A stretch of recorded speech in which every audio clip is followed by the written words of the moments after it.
Few rulers in Mauryan history have been as controversial as King Matthieu D'Leon.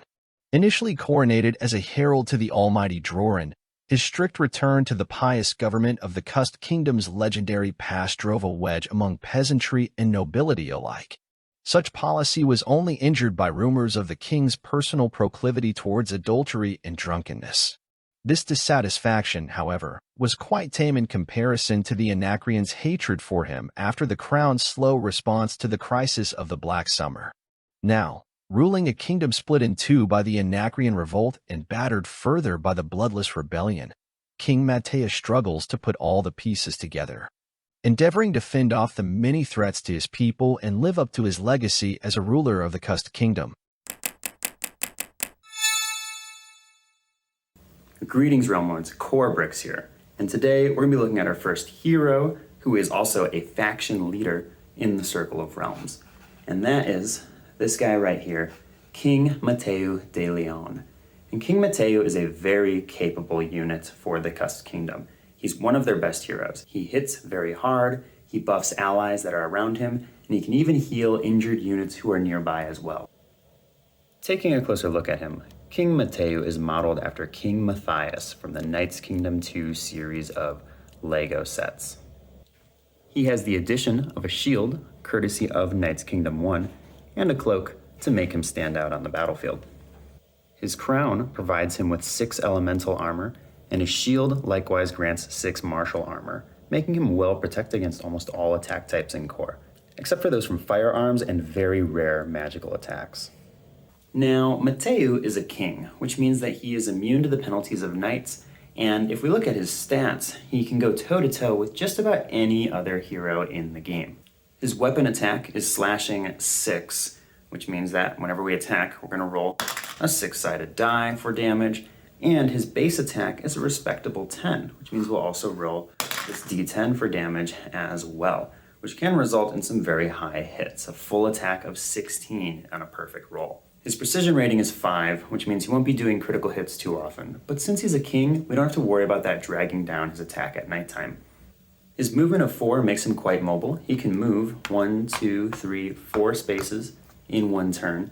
Since he doesn't have a chest piece when he starts off, if we put one on, that'll lower his speed down to 3, but that is still plenty. That makes him just as fast as other average units on the battlefield. And a health of 28 makes him very durable, especially when combined with his defense and his elemental and martial armor that I mentioned before. This makes him a beefy frontline fighter if the kingdom player wants to use him that way. Beyond these stats, King Matthieu doesn't have any other abilities or special attacks that make him a heavier hitter than he already is, but quite frankly, he doesn't need them. His base stats are excellent for a unit in the Circle of Realms. What he does have is he has other abilities that complement his maneuverability on the battlefield and make him stand up as a capable leader on the battlefield as well. For example, his ultimate travel ability allows him to go into all terrain types, including snow, desert, water, and lava. He's just a little bit slower in water and lava, but that's a small trade-off for the ability to be able to navigate all of these spaces at once. His Lion's Roar ability adds a pre-rolled 1 to all allied infantry units within 6 spaces of him.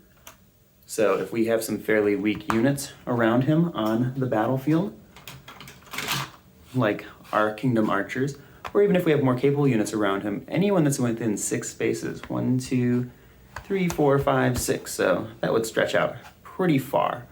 We're talking a pretty far radius here of units within his range, all get a pre-rolled bonus of +1 to their attack and their defense. And he has one special attack, even though it's not really an attack per se, that allows him to heal a unit within 2 spaces of him. He just rolls a 12-sided die, and we see what happens. The number that gets rolled is the number of health that is restored. I can't overstate how useful of an ability this is, especially when there are not very many healers in the Circle of Realms in general.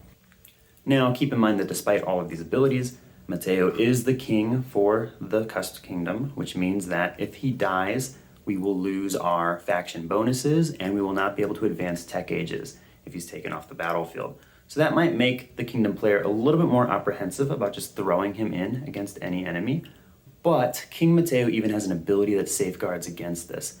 If he dies, his air ability kicks into play, which means that Prince D'Leon, if he's on the battlefield, will be elevated to a king, and he will become the new leader of the Cursed Kingdom. So even if Matthieu is killed, the kingdom player can still carry on with one more leader. They got basically one more shot at keeping their king alive. All of this makes Matthieu a capable frontline fighter, one that we can throw into risky situations. We can throw him up against multiple enemies at a time and feel pretty confident about his ability to come out on top. And even if he doesn't come out on top, we know that we have an insurance policy in Prince D'Leon. These are excellent qualities because, as we will see in my next video, the other starting units that the Cursed Kingdom gets are basically the exact opposite. They're units that are very vulnerable, and they're units that you need to try very hard to keep alive throughout most of the game without the ability to replace. But we'll explore those units in more detail in our next video. If you enjoyed this video and you enjoyed meeting King Matthieu D'Leon, then please don't forget to like the video down below and subscribe if you're interested in seeing more content like this. Otherwise, everyone, be happy, be healthy, be well, and I'll see you next time in the Circle of Realms.